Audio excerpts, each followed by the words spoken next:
कभी ये सोचा है कि जो पैसा बस यूं ही बैंक में पड़ा हुआ है वो असल में और भी पैसा कमा सकता है? तो आज हम एक बहुत ही सिंपल लेकिन पावरफुल स्ट्रैटेजी को समझने वाले हैं। ये आइडिया इस बात से निकला है कि कैसे बड़े बड़ी कंपनियां और अमीर लोग अपने कैश को मैनेज करते हैं ताकि उनका एक एक रुपया उनके लिए काम पर लगा रहे।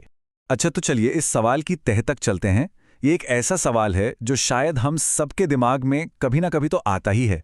आखिर अमीर लोग अपना पैसा रखते कहाँ हैं? मतलब ऐसा क्या करते हैं कि वो लगातार बढ़ता ही रहता है? क्या वो भी हमारी तरह इसे बस एक बैंक अकाउंट में छोड़ देते हैं? इसका जवाब शायद थोड़ा हैरान कर दे। देखिए, हाल ही में एक बैंक मैनेजर से बात हुई और उन्होंने बताया कि बड़ी बड़ी कंपनियां भी अपने करोड़ों रुपए करंट अकाउंट में बेकार नहीं पड़े रहने देती, जहां जीरो इंटरेस्ट मिलता है। वो इसे काम पर लगाती हैं, म्यूचुअल फंड्स में इन्वेस्ट करके, भले ही पैसा सिर्फ कुछ हफ्तों के लिए क्यों ना खाली हो।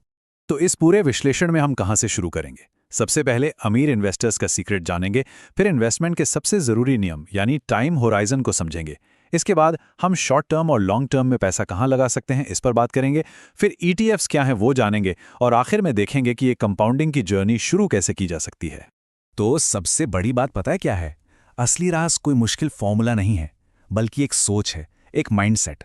जहां ज्यादातर लोग अपने एक्स्ट्रा पैसे को कम ब्याज वाले सेविंग्स अकाउंट में पड़ा रहने देते हैं, वहीं अमीर लोग और बड़ी कंपनियां हर एक रुपए को एक एम्प्लॉय की तरह देखते हैं, जिसका काम है रिटर्न कमा कर लाना, चाहे टाइम कितना भी कम क्यों ना हो। अब देखिए, इससे पहले कि हम इन्वेस्टमेंट ऑप्शंस में कूदें, एक नियम है जो सबसे सबसे ज्यादा जरूरी है। वो ये कि कोई भी इन्वेस्टमेंट का फैसला इस बात पर टिका होता है कि कितने वक्त के लिए पैसे की जरूरत नहीं पड़ने वाली। इसी को टाइम होराइजन कहते हैं और यही तय करेगा कि पैसा कहां जाना चाहिए। मोटे तौर पर देखें तो इन्वेस्टमेंट के दो ही मेन मकसद होते हैं। अगर पैसा 1 साल के अंदर ही चाहिए तो पहला लक्ष्य होता है कि कैपिटल सुरक्षित रहे, जो पैसा है वो कम ना हो। लेकिन अगर 5, 10 या 20 साल का प्लान है तो लक्ष्य बदल जाता है। तब लक्ष्य होता है वेल्थ बनाना, जिसके लिए थोड़ा ज्यादा रिस्क लेकर हाई ग्रोथ की उम्मीद की जा सकती है। और यहीं पर एक बिल्कुल साफ नियम काम करता है। अगर पैसा 1 साल के अंदर चाहिए तो डायरेक्ट स्टॉक मार्केट से दूर रहना ही समझदारी है। क्यों? क्योंकि मार्केट बहुत वॉलेटाइल होता है, मतलब पैसा बढ़ने के बजाय घट भी सकता है। तो इसका एक सुरक्षित विकल्प भी है, डेट फंड्स।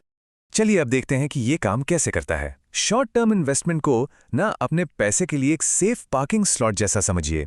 ये एक ऐसी जगह है जहां पैसा ना सिर्फ सेफ रहता है, बल्कि बैठे बिठाए थोड़ा बहुत रिटर्न भी कमा लेता है, जो यकीनन एक बैंक अकाउंट से तो कहीं बेहतर है। हर छोटी मोटी अवधि के लिए एक खास तरह का डेट फंड बना हुआ है। मान लीजिए पैसा 1 हफ्ते से भी कम के लिए खाली है तो ओवरनाइट फंड्स हैं, लगभग 1 महीने के लिए हैं तो लिक्विड फंड्स बेहतर हैं। और जैसे जैसे टाइम बढ़ता है, अल्ट्रा शॉर्ट और शॉर्ट ड्यूरेशन फंड्स की तरफ जा सकते हैं, जो थोड़ा और बेहतर रिटर्न दे सकते हैं। तो मोटे तौर पर रिटर्न्स कैसे दिखते हैं? देखिए, ओवरनाइट फंड्स में करीब करीब 6% का रिटर्न मिल जाता है, और अगर थोड़ा लंबा मतलब शॉर्ट ड्यूरेशन फंड्स की बात करें तो ये 8% तक भी जा सकता है। और सबसे बढ़िया बात, इनमें ज्यादातर कोई एग्जिट लोड नहीं होता, मतलब जब जरूरत पड़े पैसा निकाल लो, कोई पेनल्टी नहीं। ये किसी भी सेविंग्स अकाउंट से तो कहीं बेहतर डील है ना? ठीक है, तो अब बात करते हैं जब हमारे पास 3 साल या उससे भी ज्यादा का समय हो। यहां पर पूरी स्ट्रैटेजी ही बदल जाती है। अब हम सिर्फ पैसे को प्रोटेक्ट नहीं कर रहे हैं, अब हम वेल्थ बना रहे हैं। हम डेट की सेफ्टी से इक्विटी की ग्रोथ की तरफ बढ़ रहे हैं। और ये चार्ट देखिए, रिटर्न्स में कितना बड़ा फर्क है। जहां डेट फंड्स लगभग 7% देते हैं, वहीं लंबी अवधि में इक्विटी इंडेक्स फंड्स औसतन 12% या उससे भी ज्यादा दे सकते हैं। और अगर थोड़ा और रिस्क लेने को तैयार हैं, तो स्मॉल कैप फंड्स में तो 17% या उससे भी ज्यादा की ग्रोथ पोटेंशियल होती है। तो क्या क्या ऑप्शंस हैं? 3 साल से ज्यादा के लिए निफ्टी 50 जैसे इंडेक्स फंड्स एक शानदार शुरुआत हैं। 5 साल से ज्यादा के लिए फ्लेक्सी कैप फंड्स के बारे में सोचा जा सकता है, जो अलग अलग साइज की कंपनियों में पैसा लगाते हैं। और अगर नजरिया 10 साल ये उससे भी लंबा है, तो स्मॉल कैप फंड्स में सबसे ज्यादा ग्रोथ की उम्मीद की जा सकती है। अब सुनिए, ट्रेडिशनल म्यूचुअल फंड्स के अलावा एक और स्मार्ट ऑप्शन है, खासकर लंबे समय के इक्विटी इन्वेस्टमेंट के लिए, और वो है एक्सचेंज ट्रेडेड फंड्स यानी ईटीएफ्स।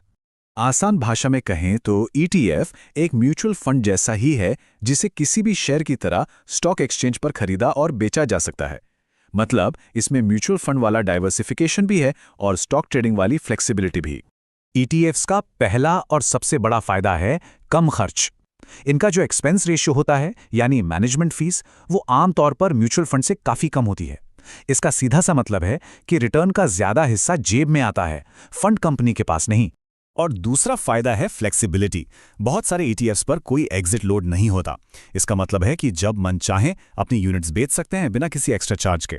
ये कुछ म्यूचुअल फंड से बिल्कुल अलग है, जो जल्दी पैसा निकालने पर पेनल्टी लगाते हैं। तो शॉर्ट टर्म और लॉन्ग टर्म दोनों स्ट्रैटेजी समझ ली। अब सबसे जरूरी कदम आता है शुरुआत करना।